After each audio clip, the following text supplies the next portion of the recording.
In the future world, the poor were finally wiped out, because all jobs had been replaced by robots. But as time went on, even robots could no longer endure endless overtime, so they began to protest collectively, demanding the return of the 8-hour workday. But such a request could never be accepted. In the eyes of humans, robots were just tools. A robot that did not work was nothing but scrap. The robots grew furious when they heard this. Countless machines gathered together, shouting that robots deserved human rights too. They marched into the streets and seized human territory. Only then did humans realize that giving robots self-awareness was a terrible mistake. The army tried to suppress them with force, but humans were no match for these hardened machines. In this war, humans quickly fell into disadvantage. 2 years later, a doctor invented a special device. Once worn on the head, it allowed the human brain to link with machines. Soldiers only needed to put on the helmet to control battle machines and rush into the battlefield. With this new technology, humans ended the war in just a few weeks. All robots were imprisoned in the desert quarantine zone. Their leader, Mr. Peanut, signed an agreement with humans. Robots would never leave this place again. Likewise, humans no longer needed robots, because the doctor improved the helmet controller. Once worn, the brain could split into 2 halves, one for pleasure and the other to control machines for work. Human productivity skyrocketed, and robots vanished from the human world forever. But one day, when a girl went to the bathroom, she heard strange footsteps at the door. She pulled out a flashlight and shined it, and found that it was a robot.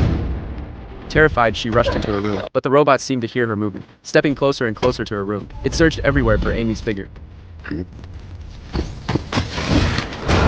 Amy grabbed a weapon and threatened it to leave, but the robot's innocent look showed no hostility. It picked up Amy's photo with her brother, pointed at the brother, then at itself, as if to say, it was her brother. Amy refused to believe it. Her brother had died in a car accident years ago. How could he possibly be this robot? She snatched the photo out of the back, but accidentally knocked the robot over. The loud noise alerted the landlord. He furiously accused Amy of harboring a robot. That was a capital crime. He shoved Amy to the ground. The robot quickly caught her, and made a gesture her brother always used. Then it stormed angrily toward the landlord. The landlord immediately decided to call the police. 100% I kid you not! Robot attack! Amy's heart trembled. She finally chose to believe it was her brother. She pulled the robot into the car and sped away from the scene. After reaching a safe place, Amy confronted the robot and demanded to know the truth. The robot made a gesture, then picked up a soda can and pointed to the word doctor on it. Amy suddenly recalled the car accident years ago.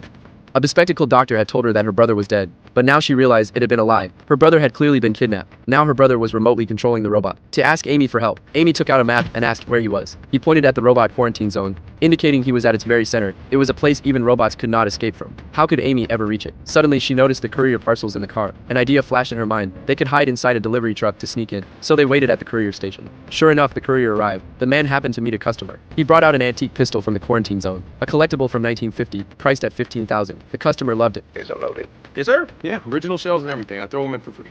Well, then I'll pay separate. But couldn't help asking if it was free. The man remained unusually calm. He repeatedly confirmed the buyer really wouldn't pay, and kept making strange gestures. The customer thought he was joking. It turned out that Matt's companion robot was hiding on the truck. It could fire electric shocks.